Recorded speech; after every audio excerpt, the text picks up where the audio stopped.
Denne lille video, den skulle gerne illustrere det, man kan med e-bøger.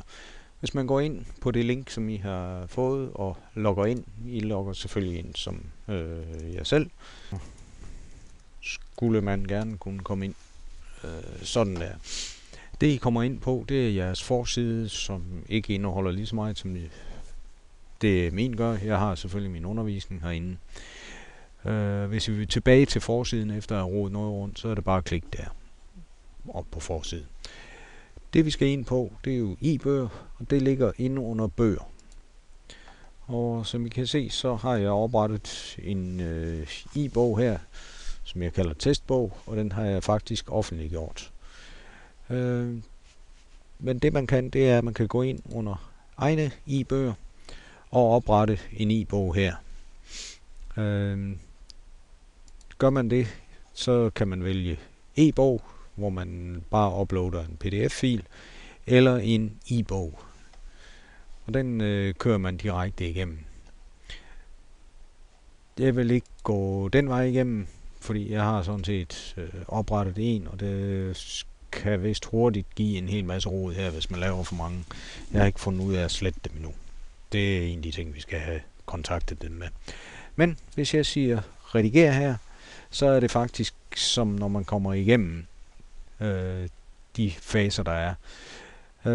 Det man skal her, det er, at man skal angive en titel, man skal angive sit forfatternavn, så kan man selvfølgelig give en hel masse beskrivelser, og man kan sætte en pris på, og der sætter jeg bare 0 kroner.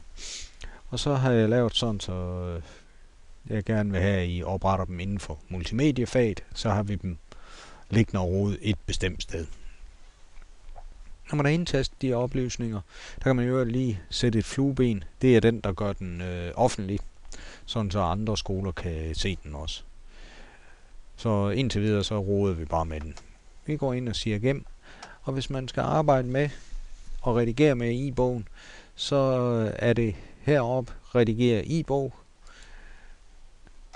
Og der kommer man ind i en editor, hvor man kan lave sådan en ganske normal skrivning. Man kan sætte billeder på ved at vælge billedfil, og ikke sætte sådan et der på.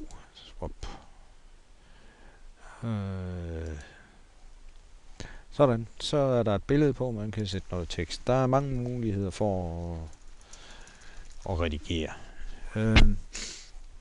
Jeg har haft lidt bøvl med, at man, hvis billedet sidder til sidst, så kan det give problemer. Så jeg sætter lige lidt tekst under her. Der er mulighed for YouTube, der er links, der er sådan en ganske almindelig formatering. Det, der nok er vigtigt, det er, at man egentlig lige opdeler sin tekst i nogle kapitler, og det gør man ved at sætte overskrift 1 ind. Det svarer faktisk til de slides, man bruger. Nu har jeg fået lavet 3 kapitler her. Det, der er en god idé, det er egentlig at sætte tekst ind, og så gå ind, markere og vælge den overskrifttype, man vil have. Overskrift 1'erne kommer til at svare til kapitler, som faktisk er vores tankegang i slides.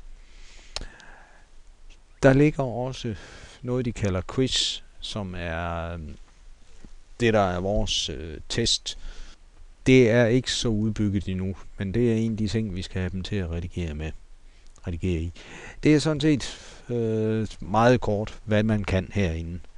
Man kan gå ind, mens man arbejder med den, og sige preview, og så får man tingene op i et vindue for sig, og kan egentlig se, hvordan ser tingene ud her. Og der skulle gerne være noget mere herovre, så vidt jeg kan se. Det ser der ikke lige ud til at være. Det er måske fordi jeg ikke har sagt anvend. Jeg prøver lige at lukke det faneblad, og så siger preview igen. Yep, så har jeg mine 3 overskrifter på. Og som I kan se, så er det et browservindue for sig, hver kapitel. Man kan også, når man er inde og kigge, så kan man sætte noter på. Man kan skrive eller andet til sin note. Sådan der. Når man klikker der, så er den faktisk gemt. Så umiddelbart, så er det relativt nemt. Det her, det er sådan, som eleverne vil se det. Men hvis vi lige lukker den igen, så er det redigeringen, og når man trykker gem, jamen så gemmer den i første omgang, og så trykker man gem en gang mere, så kommer man tilbage i det her. Det virker ikke helt logisk, men det er nogle af de ting, der sikkert nok vil blive finpudset.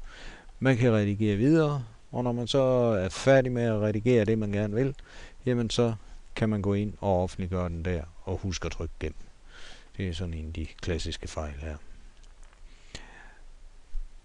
Jeg tror, det var det, jeg lige ville prøve nu her. Jeg